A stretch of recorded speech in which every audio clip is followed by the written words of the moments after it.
November 8th, 2019. While not an important day for many, it did mark the release of the newest Hideo Kojima game, Death Stranding. But while this game was set in a very different version of the United States itself was already going through its own story. It was the 2020 election, one which for me was the first I got to vote for, and for many of my generation was as well. And it was a very tough time to be an American, with most elections being a trying time for either side. It was something that we, as a country, experienced watching two men attack each other, both having very verbal groups of followers. And after the election was over, we thought the fighting would stop.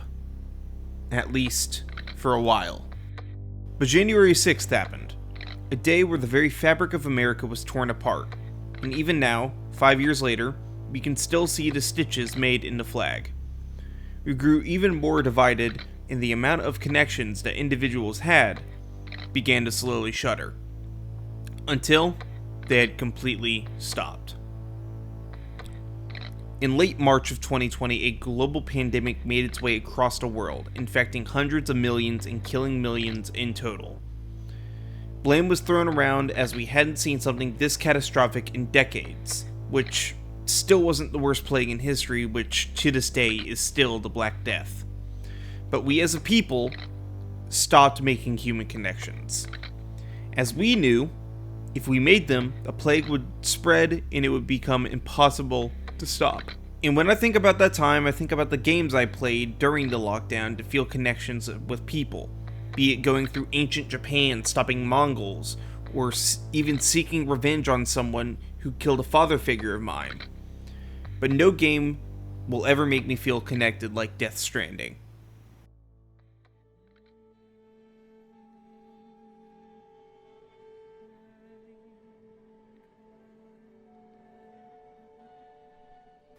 I'm very prone to loneliness. I think there are similar people around the world, especially gamers.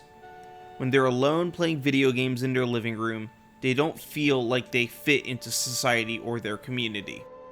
So when people play this game and they realize people like them exist all over the world, knowing that even though I'm lonely, there are other people like me, and that makes you feel at ease. That's what I want people to feel when they play this game. Death Stranding is a game where you deliver packages. And a lot more, but mostly delivering packages and connecting people together to the UCA allows them to have access to the entirety of human knowledge. In theory. But when the first expedition to connect the United States occurred, there were complications. Nuclear complications. Terrorist groups that used a system that they themselves approved of for their own advantage, to cause nuclear and biological and mental warfare. And now it's up to you, Norman Reedus, and your funky fetus, to reconnect the United States by doing what you do best, delivering packages to anyone, even people who absolutely hate your guts, but you still do it, because it's what is right, and also because it was your mother's dying wish. And she was the president, so that also complicates things. But nonetheless. While it is a single-player game, this game boasts a pretty unique multiplayer system. See, when you build structures in-game, certain players who are in that same area also get to use that structure. Say for instance, you build a safe house right in front of an area where there are a ton of BTs. You can receive tons of likes from that. So while you're making connections in your playthrough with these NPCs, you're also making connections with other players by building roads and zip lines and safe houses to make traversing the environment easier, thereby allowing for more connections to be made. And while you can still go through the game without any of these connections, it does significantly reduce the amount of fun you will have. The amount of times I was relieved to see a motorcycle or truck when I had been walking for so long was relieving. A major complaint when Death Stranding released was how the early hours were a slog. And it had been pretty evident that Kojima meant for that to be the case. you're supposed to feel alone in this world. You barely interact with people outside of screens or phone calls. The human connection is even harder for someone like Sam who has aphenphosphobia, or a fear of being touched.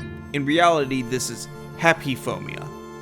While the first section of the game, or the western part of America, is small, the next section opens up and is more varied in its appearances, using certain sections of the map for mountainous regions or sections of the map built around large gaps in the ground, having you as the player build around them. And either you build bridges, or when you connect the area, you can find the bridge built. But just because you can connect doesn't mean you have to. Certain people, when you interact with them, are very reluctant to join the UCA because of terrorist groups and separatist factions that take over certain sections of the map.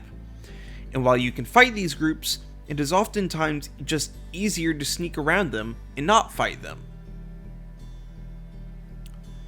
But as you further progress in the story and make more connections with more distribution centers and people, the more tools you add to your arsenal, from guns to otter hoods. Thanks, Conan. And with every connection comes the need to keep connecting. But if we keep connecting, we eventually find the ugliness that we each have inside. How one connection can lead to something catastrophic, like the extinction of humanity, or the collapse of our economy, like the destruction of the very fabric of our society. Should we have connected? Or should we have stayed away from each other and disconnected? This is at the very soul of Death Stranding. How these little connections have impacts and ripples that may be seen as small now, that will eventually grow and become something more. Something stronger and more powerful than we could have ever imagined. But then, there's this singular moment right at the end of the game where you have nothing. Just the sounds of the waves crashing on an unfamiliar beach, seeing the clouds pass above you exponentially faster than you can conceive. And then you hear a song. Faintly, let go.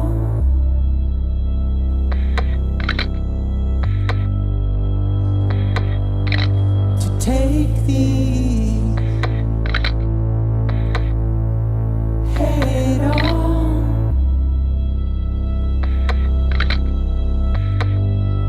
Soon I'll come around. Lost and never found.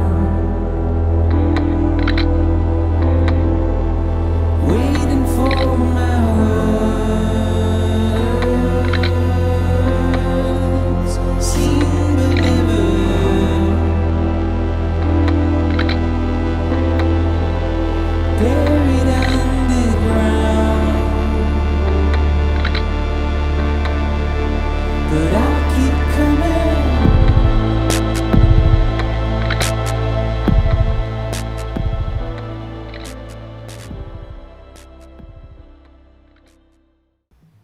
These words, while seeing Sam run on end, never knowing his destination, nor if he will ever get to see his friends again, is big. He was disconnected in the beginning of the game, but grew more and more connected by taking this journey. And at his lowest, he gives up, using a gun to try to kill himself. But this gun has a different purpose. This gun is also a connection. It connects him back to the people that he missed. And it was his connection back to the real world. Because everything is connected, no matter how you think.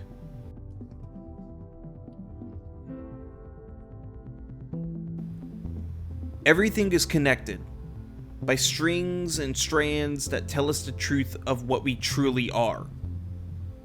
Are we as a people supposed to connect because of our societal norms? Or is it because we as a people don't know how to do anything but connect? Without connections, how would you or I exist? How would our world work without connections? Everything from the smallest sip of an energy drink to a bridge being built requires connections. And without these connections, we never would have gotten Death Stranding and the incredible story it tells. And how above everything, we have to keep on keeping on.